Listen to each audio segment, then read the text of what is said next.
Good afternoon. My name is Jeffrey Ritter. The European Convention on the Protection of Individuals with regard to the automatic processing of data was finalized and became effective in 1985. Today I'm wearing cufflinks that mark the beginning of my work in personal information in 1982.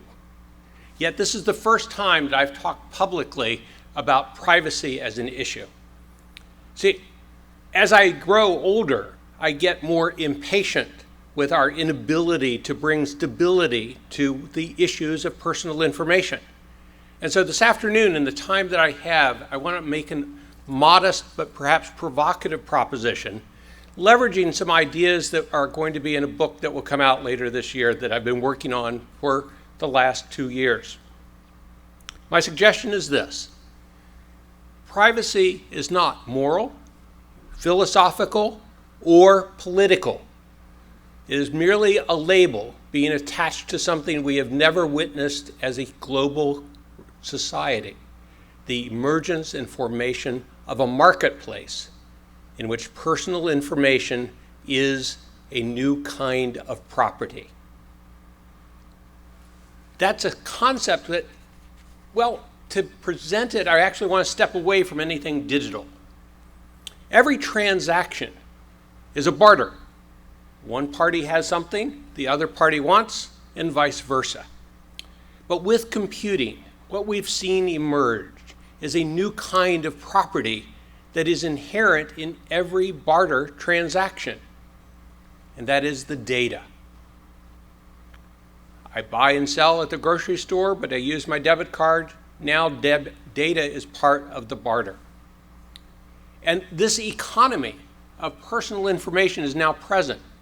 Each of us has become a manufacturer of data merely by our existence.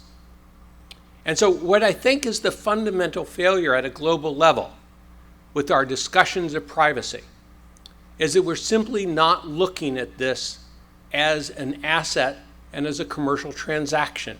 Dynamic, volatile, voluminous, but ultimately very simple to understand. For a barter to be successful, there are 3 things that have to exist. There has to be an asset, and each party must achieve an affirmative decision to trust.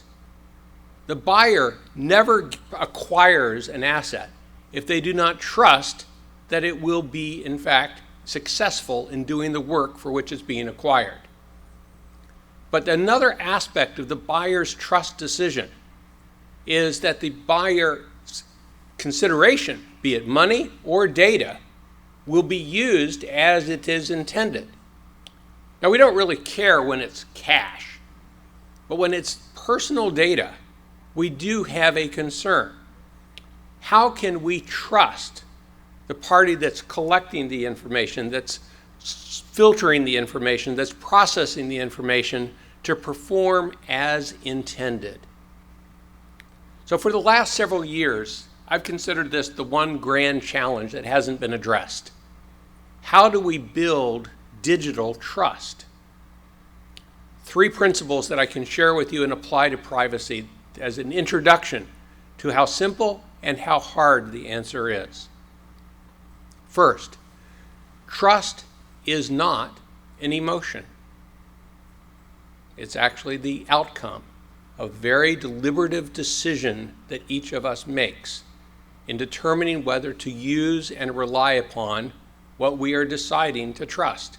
It could be a teacher, it could be a minister, it could be a hammer at Home Depot, a soup spoon that you're lending me that's a little crusty around the edges, or it could be digital information. But trust is actually the output of a calculus in which we're evaluating, does this asset meet our requirements? And if I'm giving you my personal information as a manufacturer, the question I ask is, can I trust you to use this information as I expect? And that's the flaw. What we see in all of the collection of information that occurs in the everyday occurrences of how we go through life is that the information is being used in ways that are not disclosed and in ways for which we are not receiving fair value. It changes the dialogue if we can think about it in a calculation of trust. So how do I make that trust decision?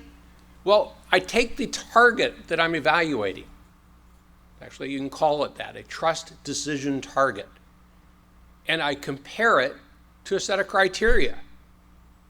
Those criteria are rules. And so the second principle to share is that trust is a rules-based decision.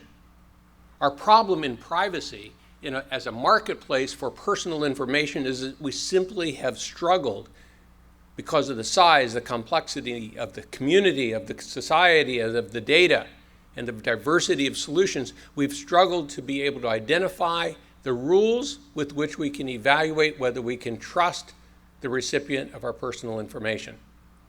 Once those rules can be identified and expressed, the calculus of trust is remarkably mathematical. You've got to add it up.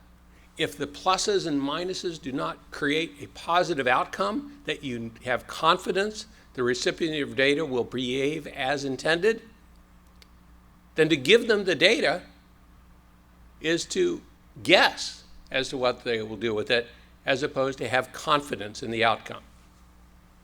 That brings me to the third principle. And this is the one which I think can transform the way we think of this.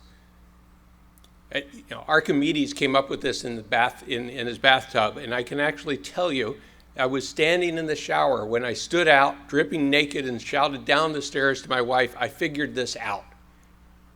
It's called the velocity principle, and simply stated as this: the velocity of information is proportional to the transparency of its governance. Information moves faster when we understand how it has been governed, how was it created, and were all of the rules applied to the information that we expect to be applied. A dictator in a non-democratic nation gains power because he withholds the transparency of the information. In privacy, as we describe it as a marketplace, the problem is that we're providing an asset of value, the personal information we manufacture through our daily affairs, without understanding how it will be governed. Information moves faster when we have the transparency of its governance understood. Now, one of the challenges we have in discussing the economics of privacy and the politics of privacy and the rather horrifying stories we've heard over the last 2 days of some misuses of personal information is that businesses struggle to make the economic business case for offering better control of personal information. The reality is businesses make business decisions faster when they too can understand the governance with which information has been maintained. And we can connect the value of personal information to the velocity with which companies make decisions. We transform the business justification for making privacy an asset of a business rather than a liability. Now, to achieve those three principles, that trust is not an emotion, that it's a rules-based decision, and that information gains velocity with the transparency of its governance, I've built some things we don't have time to talk about. The unified rules model, a unified information model, and this one really cool thing, which one of our earlier speakers said should best be referenced to Tony Stark in Iron Man, as this three-dimensional vision of any system that allows us to understand within that system how it's being governed, called the trust prism. But I'll offer this. If you give me your name, and you can find me on the net at jeffrey@jeffreyritter.com, for merely giving me the attention you've given me the last 10 minutes, I'll make sure you get one of the first free copies of the book later this year. So you can help me and the next generation figure out a velocity to solving this privacy issue, so we can have a stable marketplace on a global basis for the information each of us manufactures, and that we get properly compensated for its value. Thank you.